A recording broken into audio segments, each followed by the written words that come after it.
Welcome to social post. నేను Nihal. So, America అనేది interest rate అనేది తగ్గించింది. అది కూడా 0.2%. ఆ ఇంపాక్ట్ ఇండియన్ మార్కెట్ మీద ఎలా ప్రభావం చూపబోతుంది? అది బంగారం పైన గానియండి, మొత్తం ఓవరాల్‌గా మార్కెట్ మీద గాని. సో, దీని గురించి చెప్పడానికి అనిల్ కుమార్ బచ్చు గారు ఉన్నారు. Financial planner. సార్‌తో మనం మాట్లాడదాం. Hello sir, welcome to social post. Thank you అండి. సార్, ఇప్పుడు నైట్ న్యూస్ అనేది వచ్చింది. అమెరికా అనేది ఇంట్రెస్ట్ రేట్ అనేది 0.2% అనేది తగ్గించబడింది. సో, దాని ఇంపాక్ట్ ఇండియా పైన ఎలా చూపబోతుంది? అది కూడా main gold and mid term investment అలా చూసుకున్నా గాని, ఇంకోటంటే లాంగ్ రన్‌లో చూసుకున్నా గాని మార్కెట్ ఎలా ఉండబోతుంది? సో, ఫస్ట్ థింగ్ ఏంటంటే చాలామంది మనము మాట్లాడినప్పుడు అమెరికాలో ఇంట్రెస్ట్ రేట్లు తగ్గుతున్నాయి, పెరుగుతున్నాయి, దానివల్ల ఇది అవుతుందని మనం చాలా కాంటెక్స్ట్‌లో మెన్షన్ చేస్తా ఉంటాం. అసలు ఇంతకి ఎందుకు తగ్గుతాయి? అక్కడ తగ్గితే మనకేంటయ్యా అనే క్వెషన్ చాలా మందికి వస్తుంది. సో, నిన్న రాత్రి 25 బేసిస్ పాయింట్ అంటే 0.25% నిన్న అమెరికన్ ఫెడ్ అంటే ఇండియాలో ఆర్‌బీఐ లాగా అక్కడ సెంట్రల్ బ్యాంక్ తగ్గించింది ఒక 0.25%. ఓకే. జనరల్‌గా ఇంట్రెస్ట్ రేట్లు తగ్గించినప్పుడు ఏం జరుగుతుంది? ఏంటంటే ఇంట్రెస్ట్ రేట్లు తగ్గినప్పుడు అంటే వడ్డీ రేట్లు తగ్గించినప్పుడు ఈక్విటీ మార్కెట్‌లోకి డబ్బులు ఫ్లో అవ్వాలి. ఎందుకంటే లిక్విడిటీ అవైలబిలిటీ ఎక్కువుంటుంది. ఇంట్రెస్ట్ రేట్ తగ్గింది కాబట్టి ఎవరైతే బాండ్స్‌లో పెట్టేవాళ్ళేంటి డబ్బులు విత్‌డ్రా చేసుకొని ఈక్విటీ మార్కెట్ వైపు మళ్ళిస్తారు. అది బేసిక్ లాజిక్ అనమాట. అండ్ ఇంకొకటి కూడా ఏందంటే ఇంట్రెస్ట్ రేట్స్ తగ్గినప్పుడు కన్సంప్షన్ కూడా పెరుగుతుంది. ఎందుకంటే డబ్బులు ఎక్కువ లోన్ తీసుకొని ఇల్లు కొనడానికి కానీ ఆర్ ఇంకేదైనా బిజినెస్ చేయడానికి కానీ ప్రతి దాని దగ్గర ఇంట్రెస్ట్ రేట్లు తగ్గినాయి కాబట్టి నీకు cost of doing business better అవుతుంది, కాస్ట్ తగ్గిపోతుంది కాబట్టి. సో కన్జంప్షన్ పెరుగుతుంది, మార్కెట్లో డిమాండ్ కూడా జనరల్గా ఇంట్రెస్ట్ రేట్స్ తగ్గినప్పుడు పెరుగుతాయి. సో దానివల్ల కూడా ఏమవుతుంది, ఆ డబ్బులు అన్ని ఇక్కడికి వస్తే మళ్ళీ ఈక్విటీస్లోకి వస్తాయి. సో ఈక్విటీ మార్కెట్స్కి జనరల్గా ఇంట్రెస్ట్ రేట్స్ తగ్గినప్పుడల్లా మార్కెట్స్ బాగా పర్ఫామ్ చేయడం అనేది హిస్టారికల్లీ మనం చూసాం.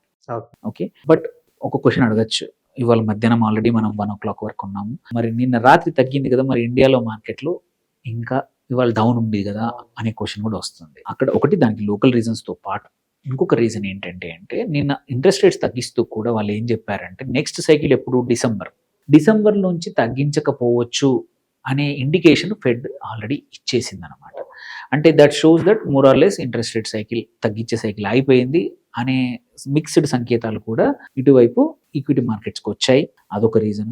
అండ్ ఇంకొకటి, అమెరికాలో తగ్గితే నాకేంటయ్యా అనే క్వశ్చన్ కూడా వస్తుంది. చాలా మంది రేస్ చేస్తున్నా. అవును. జనరల్గా ఏంటంటే అమెరికాలో ఇంట్రెస్ట్ రేట్స్ తగ్గితే డబ్బులున్న కంపెనీస్ అన్నీ కూడా ఆర్ ఇన్వెస్ట్మెంట్ కంపెనీస్, బ్యాంకర్స్ కూడా ఆర్ ఇన్స్టిట్యూషనల్ ఇన్వెస్టర్స్ కూడా మంచి రిటర్న్స్ వచ్చే మార్కెట్ చూసినప్పుడు ఏంటంటే ఎఫ్ఐఐస్ అంటాం, ఫారిన్ ఇన్స్టిట్యూషనల్ ఇన్వెస్టర్స్ అనేవాళ్ళు యూజువల్లీ బయట ఇంట్రెస్ట్ రేట్లు తగ్గినప్పుడు మన దగ్గరికి వచ్చి ఇన్వెస్ట్ చేయడం అనేది హిస్టారికల్లీ చూసాము. అదే ఇండియాలో ఉంటారా? ఇండియన్ మార్కెట్లో.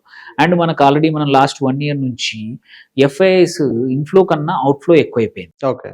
అది ఈ ఇంట్రెస్ట్ రేట్స్ ఇట్లా తగ్గితే చేంజ్ అవ్వచ్చు. చేంజ్ అయితే ఏంటంటే ఇండియన్ మార్కెట్స్ ఏవైతే ఒక 1000-2000 పాయింట్ మధ్యలోనే ప్లే అవుతున్న రేంజ్ని బ్రేక్ చేసి 26,000 బ్రేక్ చేసి డిసైసివ్గా 27,000, 28,000 పరిగెత్తే అవకాశాలు చాలా బాగా ఉన్నాయి ఇంట్రెస్ట్ రేట్స్ తగ్గి. అండ్ దానికి తగ్గట్టు ఈ యూఎస్లో దానికి తగ్గట్టు మనతో పాటు మన ఆర్బీఐ కూడా ఇప్పుడు ఇంట్రెస్ట్ రేట్ కట్ చేసింది అనుకోండి, అడిషనల్ బూస్ట్ అనేది దొరుకుతుంది ఇండియన్ స్టాక్ మార్కెట్స్కి. ఎందుకంటే ఇక్కడ కూడా మార్కెట్స్లోకి ఫ్లో అవకాశం ఎక్కువగా ఉంది, పెరిగేది. సో ఆన్ ద హోల్ జనరల్గా ఇంట్రెస్ట్ రేట్స్ తగ్గితే మాత్రం మార్కెట్స్కి బెటర్. ఎస్, ఇప్పుడు short term booking profit booking అవ్వచ్చు, ఆర్ మళ్ళీ ఫ్యూచర్లో కట్స్ ఉండకపోవచ్చు అనే భయం కావచ్చు, ఇంకా అదర్ వొలటిలిటీ ఏవైతే ఉన్నాయో దానివల్ల ఇవాళ తగ్గింది. కానీ ఇప్పుడున్న సెటప్కి చూసుకుంటే మార్కెట్ అరౌండ్ 25,500 నుంచి 26,000 దగ్గర మధ్యలో ఉంది.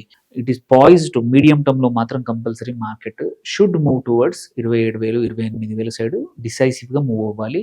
ఇన్ని రకాల పరిస్థితుల వల్ల ఇంట్రెస్ట్ రేట్లు కట్ అవ్వడము, అటు జిఎస్టీ, కన్జంప్షన్, జీడిపి పెరగడము, మొన్న ఐఐపి నంబర్స్ కానీ అన్నీ బాగా ఉన్నాయి. సో అన్నీ బాగున్నా అల్లుడు నోట్లో శని అన్నట్టే మార్కెట్స్ ఏంటంటే మాత్రం స్మాల్ రేంజ్లోనే ప్లే అవుతున్నాయి. అందరు ఇంకా ఇన్వెస్టర్స్ ఒక డిసైసివ్గా బుల్ రన్ రావట్లేదు. It might come any time. So ఇది ఇంకొక రీజన్ అవుతుంది దానికి అవ్వడానికి. మనం చెప్తా ఉన్నాం, మనం చూసుకుంటే లాస్ట్ 1 month నుంచి పోస్ట్ జిఎస్టీ 2.0 మనము మార్కెట్స్ బాగా వెళ్తాయి అంటున్నాము. అన్ని రెసిపీకి కావాల్సిన అన్ని ఇంగ్రీడియంట్స్ రెడీగా ఉన్నాయి. రెసిపీ ఎప్పుడు రెడీ అయ్యి మంచి బూమ్ అనేది మార్కెట్లో ఒక ర్యాలీ అనేది ఎప్పుడు వస్తుంది అనేది తెలియదు, ఎప్పుడైనా రావచ్చు.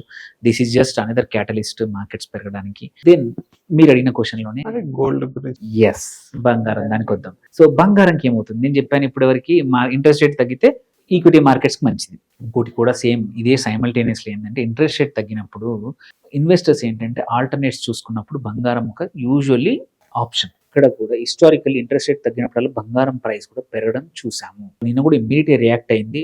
బట్ ఇవాళ కొంచెం మన ఇండియన్ మార్కెట్లో మాత్రం నిన్నటి కన్నా కొంచెం తగ్గింది. But medium to long term లో మాత్రం ఇంట్రెస్ట్ రేట్లు పడిపోయినప్పుడు కంపల్సరీ గోల్డ్ పెరుగుతుంది. సో ఎంత పెరుగుతుంది అనేది మాత్రం మొన్నటిలాగా హైప్ లేదు కాబట్టి స్లోగా పెరగచ్చు. సో బంగారం కూడా ఒక మంచి రీజన్ దొరికింది. ఎంత పర్సెంట్ పెరగచ్చు? ప్రాబబ్లీ ఒక ఫ్యూ పర్సెంటేజ్ పాయింట్స్, అంటే ప్రాబ్లీ ఒక 1 to 2% పెరగచ్చు. That's it. బట్ జనరల్గా లాంగ్ టర్మ్ మాత్రం టువర్డ్స్ గోల్డ్ వైపు మూవ్ అయ్యే అవకాశాలు ఎక్కువగా ఉంటాయి ఇంట్రెస్ట్ రేట్స్ పడిపోతున్న రెజియంలో. సో ఆన్ ద హోల్ మనకు తెలిసి గోల్డ్ పెరుగుతుంది, ఎందుకంటే అవసరాలకు, కన్సంప్షన్కి, డిమాండ్కి, ఇన్వెస్ట్మెంట్ డిమాండ్కి తేడా అయితే ఉంది అని చెప్తున్నాము.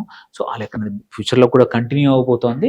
సో ఇంట్రెస్ట్ రేట్లు పడ్డప్పుడు మాత్రం బంగారానికి, ఈవెన్ సిల్వర్ కూడా గుడ్ స్కోప్ ఉండే అవకాశాలు ఉన్నాయి.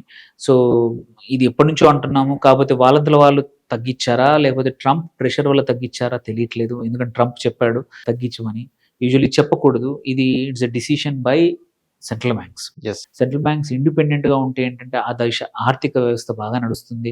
ద్రవ్య లభ్యత కానీ అన్ని పారామీటర్స్ కూడా వాళ్ళ యాక్షన్స్ వల్ల మారుతూ ఉంటాయి. వాళ్ళ యాక్షన్స్ ని ఇన్ఫ్లుయెన్స్ చేయకపోతే ఏంటంటే ప్రొఫెషనల్ గా రన్ చేస్తే జనరల్ గా ఎకానమీ స్టేబుల్ గా ఉంటుంది. సో ఇట్లా ఎక్స్టర్నల్ ప్రెషర్ పెట్టి నాకు కావాలి ఇంట్రెస్ట్ రేట్లు తగ్గించండి అని చెప్పడం యూజువల్లీ తప్పు. ఎందుకంటే ఎక్స్పర్ట్స్ ఉంటారు, వాళ్ళే సజెస్ట్ చేసి వాళ్ళ ద్వారా ఓటింగ్ ద్వారా ఇంట్రెస్ట్ రేట్లు తగ్గడం పెరగడం అనేది జరుగుతుంది జనరల్ గా ప్రాసెస్. దాన్ని ఇన్ఫ్లుయెన్స్ చేయడం కరెక్ట్ కాదనమాట.